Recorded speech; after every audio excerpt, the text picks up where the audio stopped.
Morjesta, se on Suurleuka täällä ja ollut testissä ehkä tänään vähän parempaa. Odotukset on kovat, totta kai vahakorkkinen kellarisarjalainen Pohjala Camin Bea Imperial Porter. Ja tää on konjakki, sherry ja Islay whisky tynnyreissä kypsytelty porteri ja vain 11%, mutta pullo on kyllä hyvän näköinen.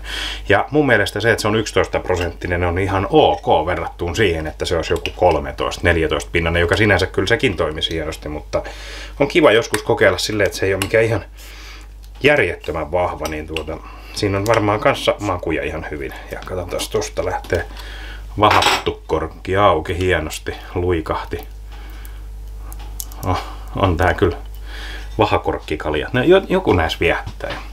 Lasi on pien. Pohjala lasikin löytyy, mutta se on nyt pesussa.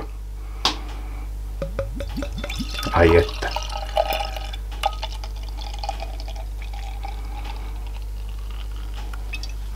Sinne meni luikauksella.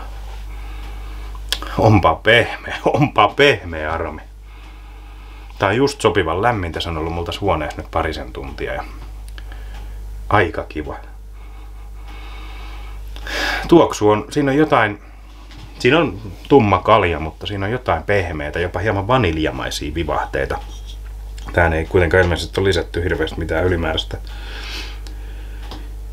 ohraa ja vehnää ja kauraa ja ruista. Onpa siinä mallasta kerrakseen. No, mielenkiintoinen.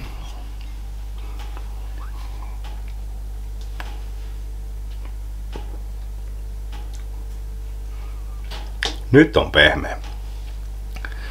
Nyt on muuten. Meneekö ihan kärkeen näissä? En ole ihan varma, mutta tää on raju tavaraa. Konjakki tuo ehkä tähän pienen säväyksen sellaista tiettyä hienokkuutta. Sherry on tässä räväkämpi. Se on sellainen pirskahteleva osuus. Mutta toi viski mun mielestä se jää vähän taka-alalle. Olisiko se tullut paremmin esiin, jos se olisi enemmän pros? En tiedä. Mutta se on liikaa taka-alalla mun mielestä. Sitä voisi olla pikkasen tässä reilummin maussa mukana. Tuoksussa sitä sen sijaan kyllä mun mielestä on. Ja jälkimaku ja tää tietynlainen polte, jopa näin miedossa, ei se ole aito polte, vaan se on se, mikä sen maun illuusio tuo, niin on hyvin semmoinen voimakas ja siinä on ehkä kärki viskiä. Ja että se toimii hyvin. On hyvä. Alussa tulee rusinamaista makeutta. Tässä ei ole kahvin eikä suklaan aromeita, joka on sinänsä hyvä, koska sitä on niin paljon kaikissa.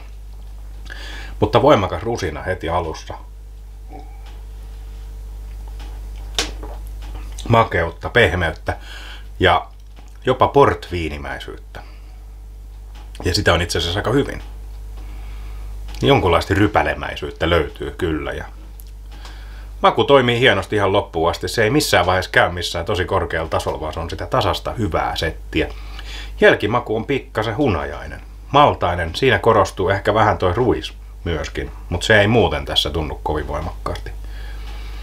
Tää on äärimmäisen hienostunut ja pehmeä. Todella hieno, todella hyvä olut. Ihan järjetön.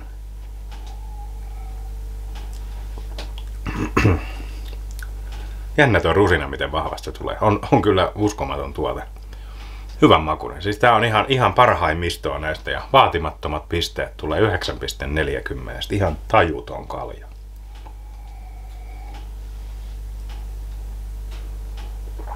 Ai että, on ihan mieletön. Suosittelen maistamaan, jos kävelee vastaan. Kiitti kun kattelit tämän otsikkavideon ja me jatkan täällä bissen hörsimistä ja nautiskelua. Pullo on hyvän näköinen, tuote on hyvän makuinen. Ai että, toimii. Kiitos, moi.